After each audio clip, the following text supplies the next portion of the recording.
Hello guys, आपका मेरे channel पर स्वागत है।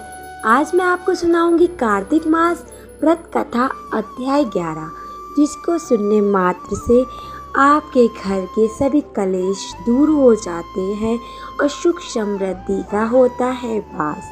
इस कथा को कार्तिक मास में जरूर सुनना चाहिए। चलिए स्टार्ट करते हैं। एक बार सागर पुत्र जलंधर अपनी पत्नी वृंदा सहित असुरों से सम्मानित हुआ। सभा में बैठा था, तभी गुरु शुक्राचार्य का वहां आगमन हुआ। उसके तेज से सभी दिशाएं प्रकाशित हो गई। गुरु शुक्राचार्य को आता देखकर सागर पुत्र जलंधर ने असुरों सहित उठकर बड़े आदर से उन्हें प्रणाम किया। गुरु शुक्राचार्य ने उनको सबको आशीर्वाद दिया। फिर जलंधर ने उन्हें एक दिव्य आसन पर बैठाकर स्वयं भी आसन ग्रहण किया। फिर सागर पुत्र जलंधर ने उनसे विनम्रता पूर्वक पूछा, हे गुरुजी, आप हमें यह बताने की कृपा करें कि राहु का सिर किसने काटा था।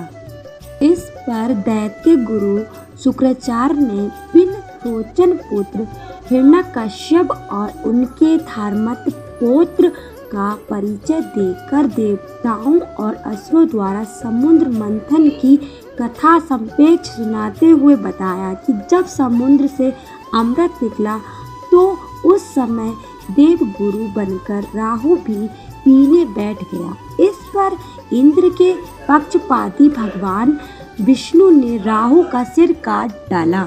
अपने गुरु के मुख से इस प्रकार के वचन सुनकर जलंधर ने क्रोध की सीमा न रही। उसके नेत्र लाल हो गए।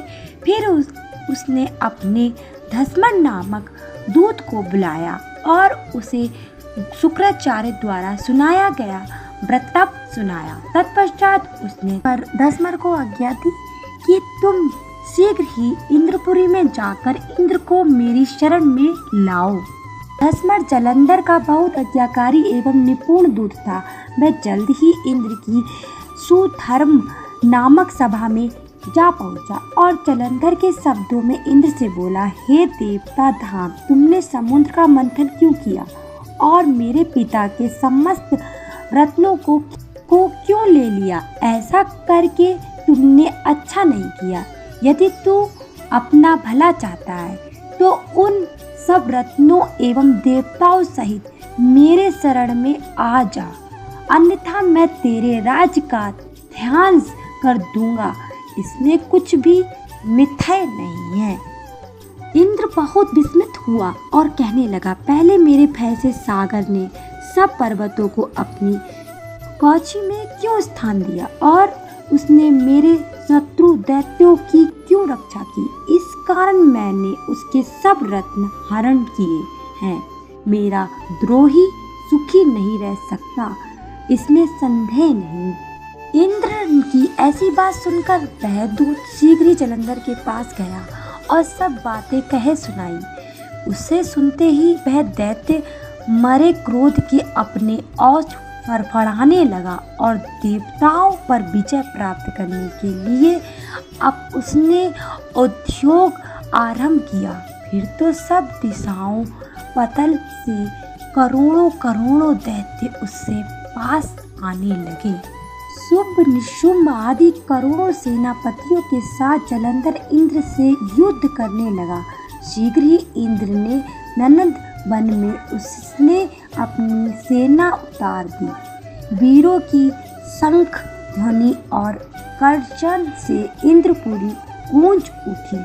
अमरवर्ती छोड़कर देवता उससे युद्ध करने चले।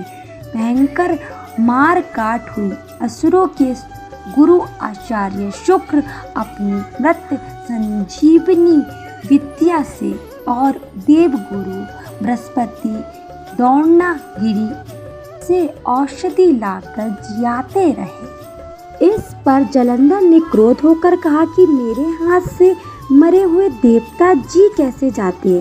जाने वाली विद्या तो आपके पास है। इस पर शुक्राचार्य ने देवगुरु द्वारा द्रोणाचार्य से औषधि लाकर देवताओं को जियाने की बात कह दी। यह सुनकर जलंधर और भी कुपित हो गया और फिर शुक्राचार्य जी ने कहा, यदि शक्ति हो तो द्रोणागिरी को उखाड़कर समुद्र में फेंक दो, तब मेरे मथन की सत्यता प्रमाणित हो जाएगी।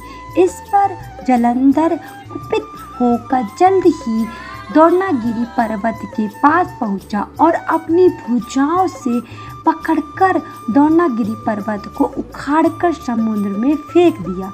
यह तो भगवान शंकर का तेज था, इसमें जालंधर की कोई विचित्रता नहीं थी। तत्पश्चात यह सागर पुत्र युद्ध भूमि में आकर बड़े तीव्र गति से देवताओं का संहार करने लगा।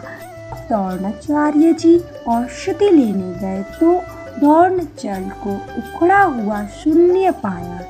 वह भयभीत हो देवताओं के पास गए और कहा कि युद्ध बंद कर दो, जालंधर को अब नहीं जीत सकोगे। पहले इंद्र ने शिव जी का अपमान किया था।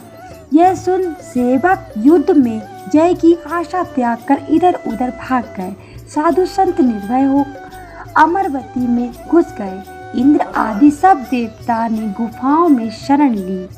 बोलिए विष्णु भगवान की जय। अगर आपको अध्याय 11 अच्छा लगा हो तो चैनल को लाइक शेयर एंड सब्सक्राइब करना ना भूलें। राधे राधे दोस्तों।